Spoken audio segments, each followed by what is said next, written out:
Hi viewers, அனைவருக்கும் வணக்கம். நான் உங்கள் ராஜி. நம்ம ஊர் சுத்தலாம் சேனல்ல இன்னைக்கு நம்ம எங்க இருக்கோம் அப்படின்னு பார்த்தோம்னா மலைக்கருப்புச்சாமி கோயில்ல தாங்க இருக்கோம்.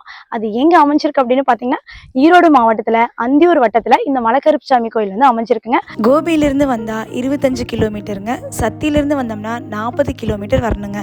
அது மட்டும் இல்லைங்க, கோயம்புத்தூர், கிருஷ்ணகிரி, நாமக்கல், சேலம், சென்னை இந்த மாதிரி பல மாவட்டங்களிலிருந்தும் இந்த மலைக்கருப்புச்சாமி கோயிலுக்கு வராங்க. அந்தியூர்லேருந்து 1 கிலோமீட்டர் தொலைவில், தவுட்டுப்பாளையத்திலிருந்து வலதுபுறம் திரும்பி 9 கிலோமீட்டர் தொலைவில் கோயிலுக்கு போயிடலாங்க. இந்த கோயிலுக்கு பஸ் ஃபெசிலிட்டிஸ் பார்த்துட்டிங்கன்னா பவானியிலேருந்து B18 அப்படிங்கிற மினி பஸ் வந்து இருக்குங்க. இது வந்து பார்த்திங்கன்னா குறிப்பிட்ட நேரத்தில் தாங்க இருக்கும். அவ்வளோதாங்க, கோயிலுக்கே வந்தாச்சுங்க.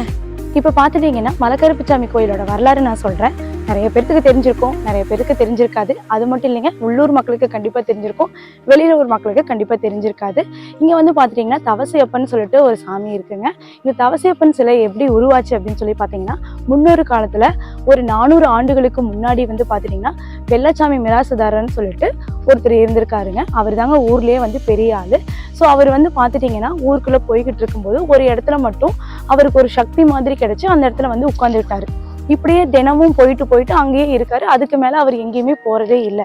அது எல்லாரும் வந்து கேட்குறாங்க, ஏன் நீங்கள் எங்கேயுமே போக மாட்டேங்க? இல்லை, எனக்கு இங்கே போனால் எனக்கு மனசு கொஞ்சம் நிம்மதியாக இருக்குது, மன அமைதியும் கிடைக்குது அப்படின்னு வந்து சொல்லியிருக்காங்க. ஸோ அப்போ வந்து பார்த்துட்டிங்கன்னா ஒரு அசரீரி மாதிரி வந்து அவருக்கு சொல்லுது, கருப்புச்சாமி நான் இங்கே தான் இருக்கேன், ஸோ எனக்கு வந்து ஒரு கோயில் கட்டுங்கன்னு சொல்லிட்டு அந்த மிராசுதாரர்கிட்ட அவர் வந்து என்ன பண்ணுறாருன்னா அப்போதைக்கு அங்கே இருக்கிற மணல் எல்லாத்தையும் சேர்த்து ஒரு சிலை மாதிரி வந்து செஞ்சு அந்த இடத்துல வைக்கிறாரு. வச்சதுக்கப்புறம் பொதுமக்கள் கிட்ட சொல்கிறாங்க, இங்கே கருப்புச்சாமி இருக்குது, ஸோ நான் இப்போ வந்து சிலையாக செஞ்சுருக்கேன், நீங்கள் எல்லாரும் வந்து இந்த சாமியை வழிபடுங்க அப்படின்னு சொல்லிட்டு. ஸோ பொதுமக்களும் வந்து அவரோட சொல்கிறத கேட்டுட்டு எல்லாரும் வந்து சாமி கும்பிடுறாங்க. ஸோ அந்த சாமி பொறுத்த வரைக்கும் இந்த பில்லி, ஏவல், சூனியம், பேய் பிடிக்கிறது இந்த மாதிரி இருக்கிறது எல்லாத்தையுமே வந்து இந்த சாமி வந்து முறியடிச்சு கொடுக்குதுங்க. அது மட்டும் இல்லைங்க, அந்த வெள்ளச்சாமி மிராசுதாரர் வந்து பார்த்துட்டிங்கன்னா கொஞ்ச நாள் வந்து அந்த கோயிலே இருந்தாருங்க. அன்னம், தண்ணி இதெல்லாம் எடுத்துட்டு அப்புறம் ரொம்ப நாள் கழிச்சு வந்து பார்த்துட்டிங்கன்னா எந்த ஒரு ஆகாரமே இல்லாமல் அங்கேயே உட்காந்துட்டாரு. ஒன்று செய்கை மட்டும்தான் காட்டிட்டு இருந்தாரு. அதுக்கப்புறம் பொதுமக்கள் கிட்ட வந்து பார்த்துட்டிங்கன்னா எதுவுமே ஏன் சாப்பிட மாட்டீங்க அப்படின்னு, இல்லை எனக்கு பசிக்கிறதே இல்லை அப்படின்னு சொல்லிட்டு அவர் அப்படியே ரொம்ப நாளாக அவர் வாழ்ந்துட்டே இருக்காரு. அதுக்கப்புறம் வந்து பார்த்துட்டிங்க அப்படின்னா அவர் அங்கேயே வந்து இறந்துடுறாரு. அங்கே இருக்கிற பொதுமக்கள் எல்லாம் என்ன பண்ணுறாங்க அப்படின்னு பார்த்துட்டோம்னா, ஸோ அவருக்கு அங்கேயே வந்து அங்கேயே அவர் வந்து புதைச்சி சிலையாக வந்து அமைச்சிட்றாங்க. ஸோ அவர் தாங்க இந்த தவசையப்பன் சிலை. ஸோ இங்கே வந்து நீங்கள் என்ன சாமி கும்பிட்டு போனீங்கனாலும் கண்டிப்பாக நிறைவேறும். தவசையப்பன் பொறுத்த வரைக்கும் கறி சாப்பாடு வந்து ஆகாது, நான்வெஜ் சாப்பிட்டு உள்ள என்ட்ரன்ஸே ஆகக்கூடாது. இதே மலைக்கருப்புச்சாமி கோயிலுக்கும் முனியப்பன் கோயிலுக்கும் நம்ம கறி சாப்பிட்டு போகலாம். இங்கே பொறுத்த வரைக்கும் நான்வெஜ்ஜு சாப்பிட்டு நம்ம வரக்கூடாது.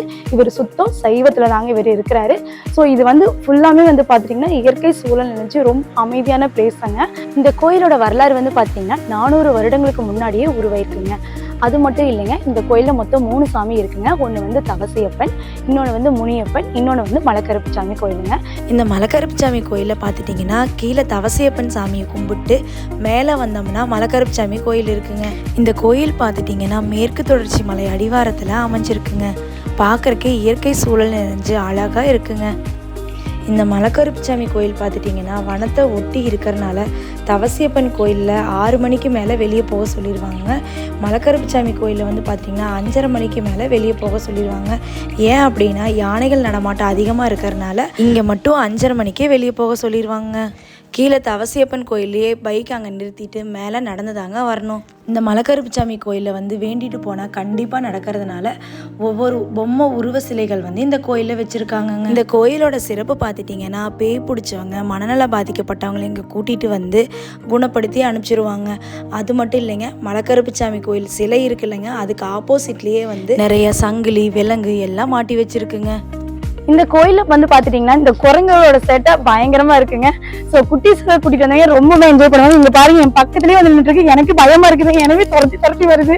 ஸோ இந்த கோயிலில் சிவராத்திரி அன்னைக்கும், வைகுண்ட ஏகாதசி அன்னைக்கும், புரட்டாசியில் வர அமாவாசை அன்னைக்கும், சிவராத்திரி அன்னைக்கு மட்டும்தாங்க இந்த கோயிலில் வந்து மணி அடித்து பூஜை பண்ணுறாங்க.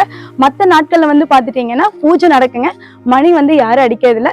இன்னொன்று சிறப்பு மிகுந்த நாட்கள் அப்படிங்கிறது எதுன்னு பார்த்தீங்கன்னா செவ்வாய்க்கிழமையும் வெள்ளிக்கிழமையும் தாங்க இங்க வந்து ஒரு மூலிகை வந்து கொடுக்குறாங்க. அந்த மூலிகையை குடிச்சோம்னாலே நம்மளுக்கு நம்ம உடம்புல இருக்கிற நோய்கள் எல்லாமே குணமாகுன்னு சொல்றாங்க.